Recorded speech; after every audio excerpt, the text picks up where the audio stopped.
That's Coors Field here in Denver, right behind me before I head out to the airport. So, Trent Williams, officially, it's a high ankle sprain. Timetable on those, usually 4 to 6 weeks, but there's a lot of swelling right now, so the 49ers aren't ready to make a prognostication yet, but I think it's safe to say that there is going to be time missed for Trent Williams. Last year, he didn't miss time with a high ankle sprain, and he rushed back for the NFC Championship game. Honorable, but it didn't pay off for the 49ers.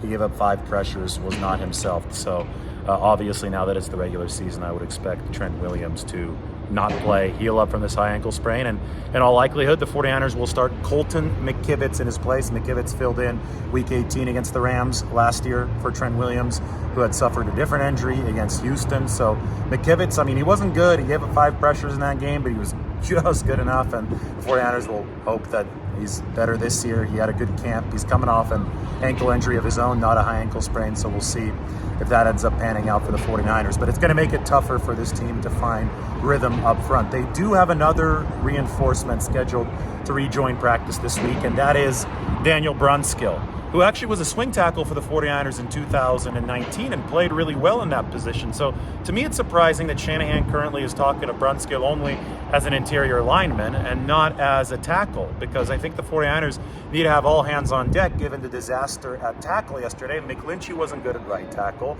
Williams obviously was their best player, but he got hurt at left tackle. When Jalen Moore came in, that was a catastrophe. So they benched Jalen Moore, put Colton McKivitz in, and it's wait and see time with McKivitz. So I think you've got to, if Daniel Brunskill does indeed make his return from the hamstring strain this week, he hasn't played since August 12th. That's when he got hurt during training camp. If he does come back, I think that if you're the 49ers, you have to at least have him, break glass in case of emergency for tackle. But it sounds like they want Brunskill to potentially start at one of the interior spots. I don't know if it's for Spencer Burford at right guard or for Jake Brendel at center. I mean, Shanahan blamed the fumble on his conference call. He blamed the snap fumble on Jake Brendel, not Jimmy Garoppolo. He said that Brendel went on a different cadence than everybody else. He went on one beat and everybody else went on 2, or it just wasn't the right timing as the rest of the offense. So Brunskill obviously is a former starter for this team. He might be a future starter for this team. They're working him back from the hamstring injury. At the very least, he gives them some depth up front. But the loss of Trent Williams is one that they just can't fully make up. They're just going to have to shoulder it as much as possible. They're going to have to absorb as much of this blow as possible and find a way to mix and match guys up front.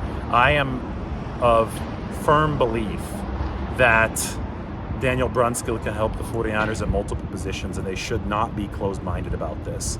He played his best NFL football at tackle in 2019. He's since played center. He's since played guard. But sometimes you have to think outside the box. And if the 49ers are going to get their offensive rhythm back, they're going to have to do it without Trent Williams. And that might take, a flashback to 2019 when they did a lot of good stuff, even with backup offensive tackles. So we'll see how the 49ers play it moving forward.